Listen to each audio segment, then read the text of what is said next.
আসসালামু আলাইকুম ভিউয়ার্স, কেমন আছেন আপনারা সবাই? আশা করছি ভালো আছেন যে যেখানে আছেন। তো আজকে চলে এসেছি আমি আমার আরেকটি রেসিপি নিয়ে। তো আজকে আমি আপনাদেরকে কলিজা ভুনা করে দেখাবো। আর এই কলিজা ভুনাটা আমি একটু ডিফারেন্ট ওয়েতে করেছি। সাধারণত সবাই মশলাটাকে কষিয়ে কলিজা ভুনা করে। তো আজকে আমি কলিজাটাকে একেবারে মেখে তারপরে বসিয়ে দিয়েছি। আর এখন পর্যন্ত যারা আমার চ্যানেলটিকে সাবস্ক্রাইব করেনি অবশ্যই করে দেবেন এবং পাশে থাকা ছোট্ট বেল বাটনে প্রেস করে দিবেন। তো এখানে আমি আজকে একটা বড় সাইজের গরুর কলিজা নিয়েছি। তো এখানে এখন আমি আজকে মশলাটাকে একবারে মেখে তারপর কিছুক্ষণ ম্যারিনেট করে রেখে তারপরে আমি আজকে কলিজাটাকে ভুনা করব। তো এখানে আমি দেখেন কাঁচামরিচ আর পেঁয়াজ একসাথে ব্লেন্ড করে নিয়েছি। এখানে হাফ কাপ পরিমাণ আছে, তো আমি হাফ কাপের থেকে একটু কম আমি এখানে পেঁয়াজ বাটা আর মরিচ বাটা দিয়ে দিলাম। দেন আমি একটা বড় সাইজের টমেটো এখানে হাফ কাপ পরিমাণ হয়েছে সেটা আমি দিয়ে দিচ্ছি। টমেটোটাকে পেস্ট করে নিয়েছি। তারপরে আমি এখানে বাকি যে মশলাগুলো আছে এক এক করে দিয়ে দিচ্ছি। আমি আপনাদেরকে বলে দিচ্ছি আমি কি কি মশলা এখানে ইউজ করেছি। তো এখন আমি এখানে দারচিনি নিলাম 5-6 পিস, ছোট ছোট হাফ করে নিয়েছি। তারপর আমি এখানে এলাচ দিয়ে দিব। এখানে আগে কালো এলাচ দিলাম একটা বড় সাইজের, তারপর একটা স্টার মশলা দিয়েছি 1 পিস। এরপরে আমি দিয়ে দিলাম কিছু দারচিনি, এলাচ দিয়ে দিলাম, দারচিনি তো আগে দিয়েছি 5-7-8 পিস। আর এখানে 3টা বড় বড় সাইজের আমি তেজপাতা নিয়েছি, সেগুলোকে একটু ভেঙে আমি ছোট করে দিলাম। এরপরে আমি দিব কিছু লং, তারপর আমি দিয়ে দিব এখানে মৌরি দিব। এখানে হাফ টিস্পুন পরিমাণ মৌরি নিয়েছি। মৌরি অনেকে এটাকে সাদা জিরা বলে থাকে।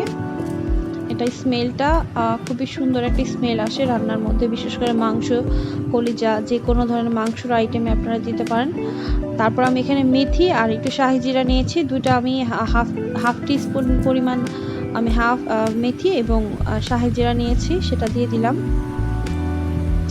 এরপর আমি জিরা গুঁড়া দিচ্ছি 1 টেবিল স্পুন, ধনিয়া গুঁড়া দিয়ে দিব 2 টেবিল স্পুন,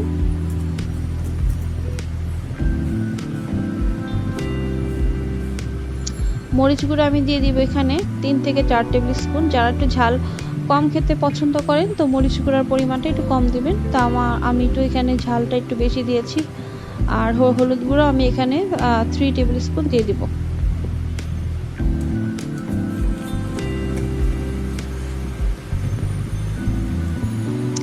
তারপর আমি এখানে দিয়ে দিচ্ছি আমার একটা স্পেশাল মশলা আছে, যেটা ডেসক্রিপশনে আমি লিঙ্কটা দিয়ে দিব। এটা একটা ভিডিও আছে যেটা দেখে আপনারা এই মশলাটা তৈরি করতে পারেন। এই মশলাটা আমি এখানে 1 টেবিল স্পুন দিয়ে দিলাম। এরপর আমি এখানে লবণ দিয়ে দিব পরিমাণ মতো। এখন আমি এখানে 2 টেবিল স্পুন লবণ দেব। নেক্সট যখন আমি আবার টেস্ট করব, টেস্ট অনুযায়ী আমি লবণটা আবার চেক করে আবার দিয়ে দিব।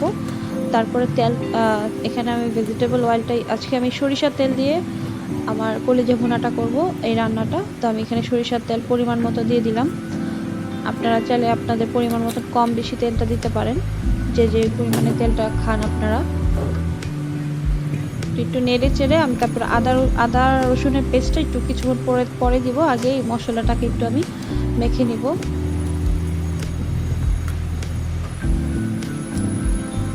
আপনারা আমি যেভাবে আজকে মশলাটাকে না কষিয়ে একবারে মেখে যেভাবে বসাচ্ছি এভাবে করে খেয়ে দেখতে পারেন, খুবই ভালো লাগে। তো এখানে আমি আদা বাটা দিয়ে দিচ্ছি 2 টেবিল স্পুন, আর রসুন বাটাও দিয়ে দিব 2 টেবিল স্পুন।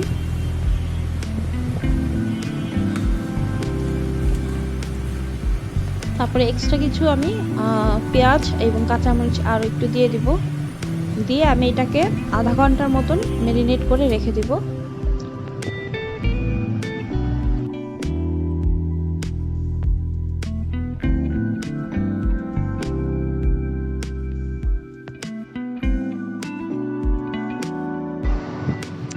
তো আধা ঘন্টা হয়ে গিয়েছে, এখন আমি চুলাটা অন করে দিয়েছি আর একটু নেড়ে চেড়ে দিয়ে ভালো মতন আবার একটু সেট করে দিয়ে তো আমি এখন কলিজাটাকে রান্না করব। তো আজকের এই কলিজা রান্নাটাতে কিন্তু আমি কোনো পানি ইউজ করব না।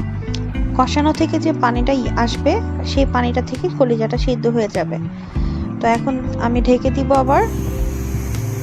দেখেন অলরেডি কিন্তু 5 মিনিটের মধ্যে কলিজা থেকে যথেষ্ট পানি উঠে এসেছে। আমি এখন আবার একটু নেড়ে চেড়ে দিব। দেখেন অলরেডি কিন্তু অনেক পানি উঠে এসেছে। তো এরকম চুলার আঁচটা কমিয়ে রেখে এই পানি, যে কষানো পানিটা উঠেছে, এই পানি থেকে কিন্তু কলিজাটা সুন্দর ভুনা হয়ে যাবে। কলিজা ভুনাটা কিন্তু আপনারা ভাত, পরোটা, রুটি যে কোনো কিছুর সাথে কিন্তু এভাবে কলিজা ভুনা করে খেতে পারেন। শুধু যে ভাত দিয়ে খেতে ভাল লাগে তা না, পরোটা দিয়ে ভাল লাগে, রুটি দিয়ে ভাল লাগে। তো আপনারা চাইলে পরোটা অথবা রুটি দিয়েও কিন্তু সকালের কিংবা রাতের কোনো ডিনার আইটেমে কিন্তু আপনারা এই কলিজা ভুনাটা করে পরোটা অথবা রুটি দিয়ে খেতে পারেন, খুবই ভালো লাগে। তো দেখেন অলরেডি আরও বেশ কিছু পানি কিন্তু উঠে এসেছে। আমি কিন্তু কোনো রকম পানি এটাতে আজকে কলিজা ভুনাটাতে আমি কিন্তু ব্যবহার করি নাই। তো মোটামুটি আমার কলিজা ভুনাটা কিন্তু রেডি হয়ে গিয়েছে, ঝোলটাও কিন্তু শুকিয়ে এসেছে। তো এখন হচ্ছে আমি এটাকে নামিয়ে ফেলবো, আর কিছুক্ষণ পর আপনাকে দেখাচ্ছি কিভাবে আমি এটাকে সার্ভ করেছি। তো তার আগে বলে নিচ্ছি, যারা আমার চ্যানেলে এখন পর্যন্ত নতুন তারা অবশ্যই আমার চ্যানেলটিকে সাবস্ক্রাইব করে দিবেন এবং পাশে থাকা ছোট্ট বেল বাটন প্রেস করে দিবেন। আর অবশ্যই জানাবেন আমার রেসিপিটি আপনাদের কেমন লেগেছে, কমেন্ট বক্সে আমাকে জানাবেন এবং ফ্যামিলি এবং ফ্রেন্ডদের সাথে শেয়ার করতে কিন্তু একদম ভুলবেন না। এতক্ষণ আমার সাথে থাকার জন্য ধন্যবাদ। যারা পুরো ভিডিওটি দেখেছেন তাদেরকে ধন্যবাদ এবং সবাই ভালো থাকবেন, আমার পাশে থাকবেন। আল্লাহ হাফিজ।